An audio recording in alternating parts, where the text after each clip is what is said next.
ang Panginoon, hindi kayo makapaglilingkod sa Diyos at sa kayamanan ng sabay. Pinakikita natin, lalong-lalo na yung kapanahonan na ito na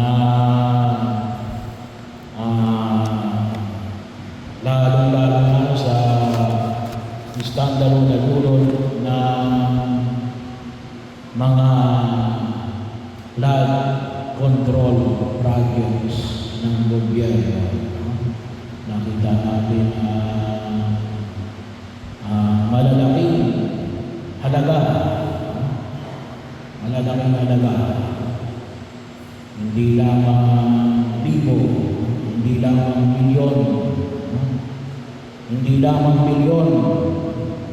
Last time ay ibinahayag ko rin kung gaano kalaki kadami yung 1 milyon. Ay hindi ng trilyon. Ganyan pa yung trilyon. Ay 999 million plus 1 billion. Yun ang 1 trilyon. Kaya po ngayon, nag-uusap ang malawakang protesta, yung pagmamalasya ang tinatawag ng 1 trillion march na ginaganap ngayon sa Manila at sa iba't ibang pangunahing lungsod ng Pilipinas na naglalayo na pag-ayaw sa anumang uri na katiwalian. Kaya nga, sabi nga ng banal na kasulatan, hindi lamang malaki. Ngunit sabi nga ay ang pangyayari mo may kapal ay mapagkakatiwalaan. Ang mapagkakatiwalaan sa maliit na bagay ay mapagkakatiwalaan sa maliit bagay. Kaya naman, ang mandaraya sa maliit na bagay ay mandaraya sa maliit sa malaking bagay. So, kaya nga pag-ingatan natin, kaya lumaki ng ganyan yan sapagkat sabi nga natin ay pinabayaan, hinayaan, kinonsinti, at kung ito sinipilang pero protektahan, itinago, naging systemic, naging bahagi na ng sistema. Tawag na namin ay naging bahagi na ng normal. Kasi sabi na namin ay SOP, Standard Operating Procedure. Kaya din po, kamakailangan nagpapalabas ang CBCP ng isang pastoral letter. At ang sulat ng pastoral letter ay pinamagalang pag-ahon sa baha ng katiwalaan. Kaya hindi lang baha ng tubig, kaya tayo dumaranas. Sapagkat nakita natin natin yung baha ng katiwalaan, sapagkat mas pinili ang kayamanan kaysa sa Diyos. Kaya dumaranas tayo ng kahirapan gawa na pangyayari ito. At katulad din ang unang pagbasa, ang CBCP, si Propeta Amos, pero ito mula sa chapter 5, verse 24, bumuhos nawa ang kanarungan na parang agos ng tubig at ang katwiran na parang ilog na walang tigil. So ito yung aming panalangin. Hindi ko na babasahin ang buong sulat pastoral ng Catholic Bishops Conference of the Philippines. Ang akin na lang po ipapahayag ko kayo ang mga kongreso at na dapat namin gawin sama-sama. Ito yung paanyaya ng Catholic Bishops Conference of the Philippines na isa katuparan natin. Kasi sabi nga nila, hindi lang ito tungkulin ng gobyerno, ni negosyo o mga kontrabista. Tungkulin din ito ng lahat kasama ng simbahan. Aminado tayo marami din pagkakataon na tayo nabigo sa pananahimik, sa pagtitiis sa katiwalian, sa pagkakataon sa ating anay o sa hindi pagkakakita ng kapal na halimbawa. Kaya dito nagsisimula ang ating panawagan bilang isang sambayanan ng Diyos. Magkaisa tayo sa mga hakbang na ito. At nagdaan ng siyang na hakbang. Una, maging mapagbantay at magsalita. Huwag natin hayaan patayin ng pagkamanhid ang ating galit sa katiwalian. Pangalawa, tanggihan ang patronage politics. Huwag natin ipagpili ang ating boto. Kapalit ng pabor, humingi tayo ng integridad sa pamumuno. Pangatlo, isabuhay ang katapatan sa araw-araw. Magsimula ang integridad sa maliit na bagay. Sabi ka natin, baka mamaya yung inyong mga anak may sinasabing may project sa school. Siguraduhin na hindi ghost project sa pamilya, paaralan, trabaho at barangay. Pang-apat, bumuo ng mga komunidad ng katotohanan, magbahagi ng gustong impormasyon, labanan ng disinformation, at suportahan ang pananagutan. So, huwag tayo makalimutan na yung bawat pagkilos natin ay may mga consequences.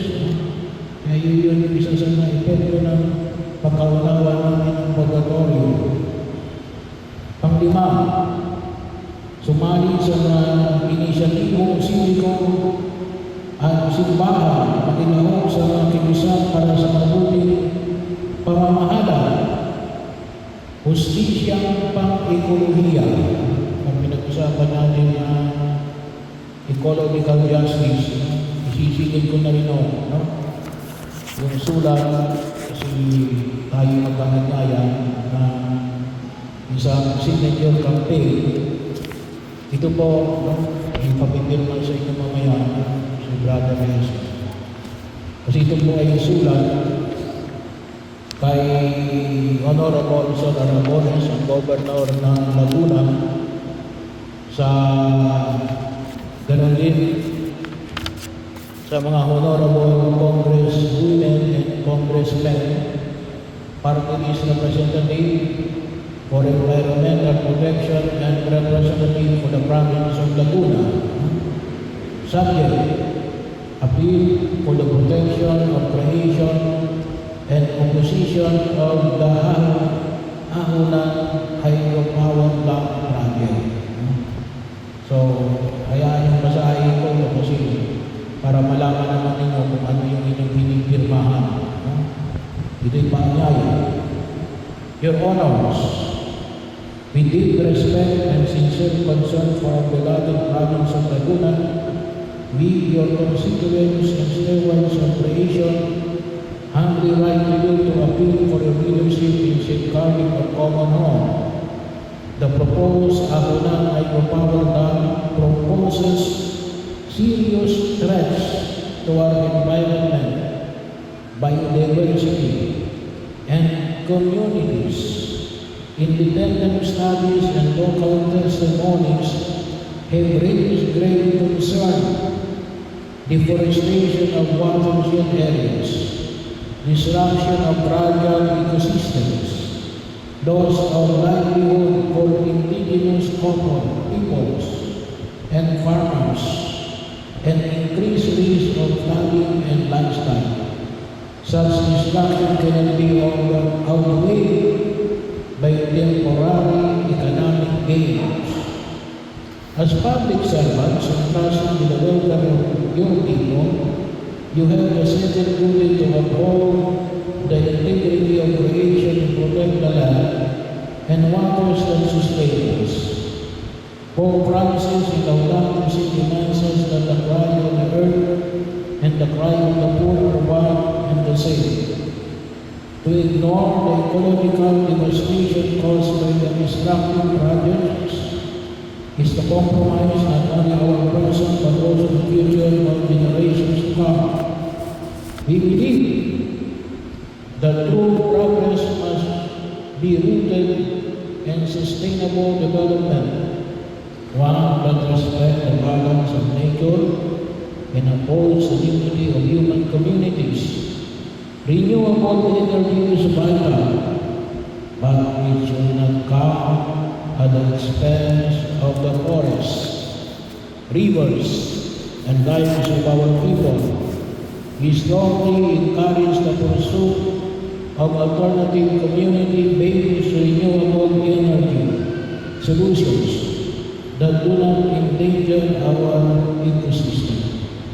Therefore, we earnestly appeal to you, our honorable leaders, to stand firmly against the construction of the Ahulan hydropower dam, to pass and support policies that promote ecological stewardship and climate justice in Laguna, to defend the rights of the poor, the vulnerable, and the generations unborn whose future rests on the decisions we make today. Laguna is blessed land, rich in natural beauty, fertile soil, and resilient people that does not allow short-term interests to destroy what has been entrusted to us by God, history, and our ancestors. We pray and trust that you will hear the cry of your people and the cry of the earth. May your leadership be remembered not for projects that destroy, but for choices that preserve life, dignity, and hope. With gratitude and hope, Most Reverend Marcelino Antonio Barari Jr., D.D., Bishop of San Pablo, Reverend Father John Dino Calampiano, Director of Commission on Ecology, Reverend Father Jesus Moshiera, Parish Priest, Our Lady of the Living Parish, Pama. So, yan po yung kung saan ayon kayo dyan, hinihiling ko na kayo po ay pumirma. Hindi pwede sa isip lamang, sa puso lamang, hindi na kailangan din tayo pag-kiss. Isa po ito, ay pumirma tayo para mailahan natin, makasulat tayo sa mga namumuno ng aming pamahalaan sa provincial at national level.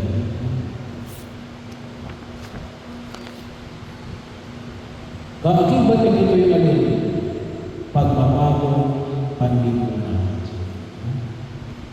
Tayo ay huwag mula. Pang-amin, suportahan ang panukalang pagbuo ng isang independent commission, manawagan tayo para isang malaya, kumiting totoong magsisiyasat sa katiwalaan sa food, sa flood control, at iba pang insertion sa pambansang budget.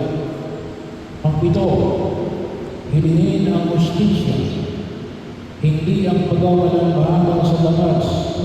Higit natin ang pagkasampan ng mga kasong kriminal laban sa mga sistematikong nagnanakaw ng pundo ng bayan. Pangwalo, maging umarang sa simbahan, itaguyod sa ating sariling mga institusyong pangsimbahan, mga dioceses, parokya, Catholic schools, at ang transparency at accountability, at ituwid ang anumang pagkukulang. Pang-siyam, mamuhay ng simple, iwasan ang labis. Sa ating mga leader sa gobyerno, negosyo at simbahan, nananawagan